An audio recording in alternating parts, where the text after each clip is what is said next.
नमस्कार मित्रांनो, आज झालेला excise sub inspector mains paper जो पार पडलेला आहे त्यामधील राज्यशास्त्र या विषयावर आलेले 10 प्रश्न याची आपण उत्तरे पाहण्याचा प्रयत्न करणार आहे।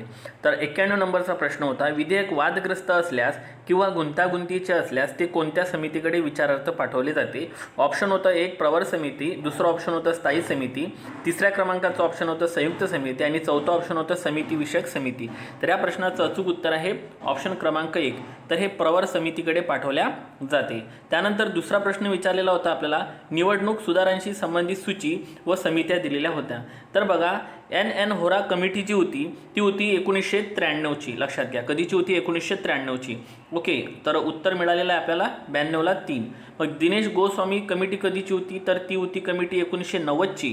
ठीक आहे, इंद्रजित गुप्ता समिती म्हटलं तर ती होती कमिटी 1998ची आणि लक्षात घ्या JS वर्मा समिती होती 2013ची। म्हणून या प्रश्नाचं अचूक उत्तर आहे तिसऱ्या क्रमांकाचं। ओके, त्यानंतर पुढचा प्रश्न कोणता दिलेला आहे बघा, विभागीय परिषदेवर प्रश्न विचारलेला आहे। विभागीय परिषदांबाबत खालील विधाने विचारात घ्या।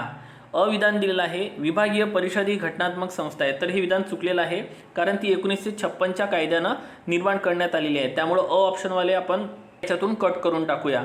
केंद्रीय गृहमंत्री विभागीय परिषदेचे अध्यक्ष असतात, तर हे विधान बरोबरच आहे। ठीक आहे, त्यामुळं फक्त ब उत्तर आहे आणि क ऑप्शन जे आहे ते चुकलेलं आहे कारण पश्चिम विभागीय परिषदेचे मुख्यालय जे आहे ते अहमदाबाद इथे नसून ते मुंबई इथे आहे, त्यामुळे या प्रश्नाचं अचूक उत्तर आहे दुसऱ्या क्रमांकाचं। ओके, त्यानंतर 94 नंबरचा प्रश्न दिलेला आहे, पैकी कोणते विधान राष्ट्रीय मानवाधिकार म्हणजेच मानवी हक्क आयोगासंबंधित प्रश्न विचारलेला आहे, कोणते विधान सत्य नाही।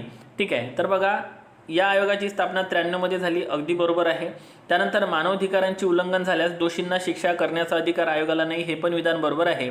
आणि चौथं ऑप्शन हे पण बरोबर आहे, आयोग आपला वार्षिक अहवाल केंद्र सरकार आणि राज्य सरकारांकडे पाठवतो। मात्र तिसरं हे ऑप्शन चुकलेलं आहे आणि हेच आपलं उत्तर आहे, कारण आयोगाचे अध्यक्ष आणि सदस्यांची नियुक्ती भारतीय सर्वोच्च न्यायालय करते, हे चुकीचं आहे। कारण यांची जी नियुक्ती केली जाते अध्यक्ष आणि सदस्यांची ती भारताच्या राष्ट्रपतींद्वारे केली जाते, त्यामुळं या प्रश्नाचं जे उत्तर आहे ते आहे तिसऱ्या क्रमांकाचं। त्यामुळे 94ला ज्यांनी 3 उत्तर केलेलं असेल त्यांना 1 मार्क्स नक्की मिळणार।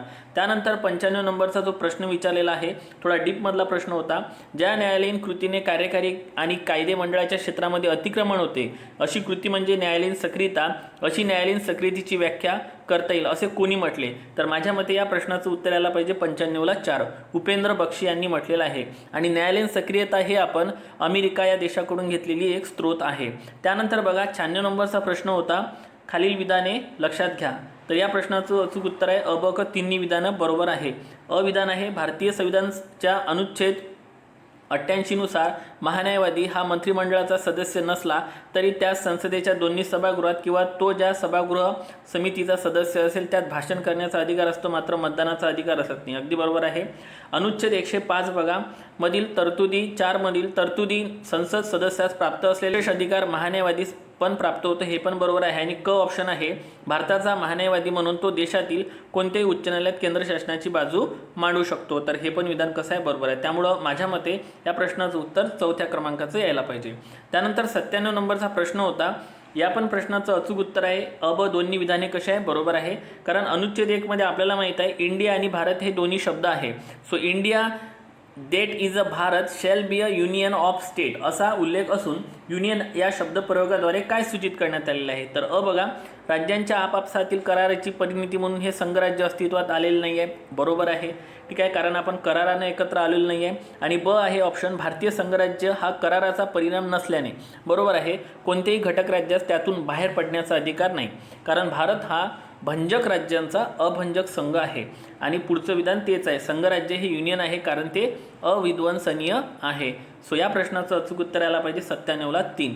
त्यानंतर 98 नंबरचा प्रश्न इथे होता, भारतीय संविधानातील स्वातंत्र्य, समता व बंधुत्व ही तत्वे आपण कोणत्या देशातील संविधानापासून घेतलेले आहे, प्रेरित आहेत, तर या प्रश्नाचं अचूक उत्तर आहे तिसरं ऑप्शन आहे फ्रेंच संविधान। जर सामाजिक आर्थिक राजकीय न्याय म्हटलं असतं तर उत्तर असलं असतं रशिया, त्यामुळे 98ला 3। आणि त्यानंतर बघा 99 आणि 100 नंबरचे प्रश्न दिले। आता 368 नुसार संसद किती पद्धतीनं संविधान दुरुस्ती करू शकते, संविधानामध्ये दुरुस्ती करू शकते, तर बघा संविधान जी दुरुस्ती केली जाते 3 पद्धतीनं केली जाते, मात्र आपल्याला काय विचारलं आहे 368 नुसार, आणि 368 मध्ये फक्त 2च तरतुदी आहे. त्यामुळं या प्रश्नाचं उत्तर यायला पाहिजे 99ला 2. आणि 100 नंबरचा प्रश्न आहे. हा एक सिंपल प्रश्न आहे, तुम्ही सहज याचं उत्तर देऊ शकता की राज्यघटनेतील तरतुदीनुसार व्यक्तीस अभिव्यक्ती स्वातंत्र्याचा उपयोग खालीलपैकी कोणत्या कारणासाठी करता येत नाही म्हणते.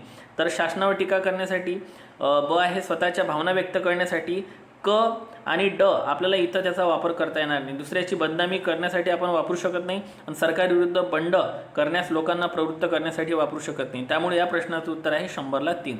तर या पद्धतीनं मित्रांनो आपण हे अंदाजित उत्तर कव्हर केलेले आहे. लेक्चर तुम्हाला नक्कीच आवडलं असेल. व्हिडिओला लाईक करा, मित्रांपर्यंत शेअर करा. Thank you so much.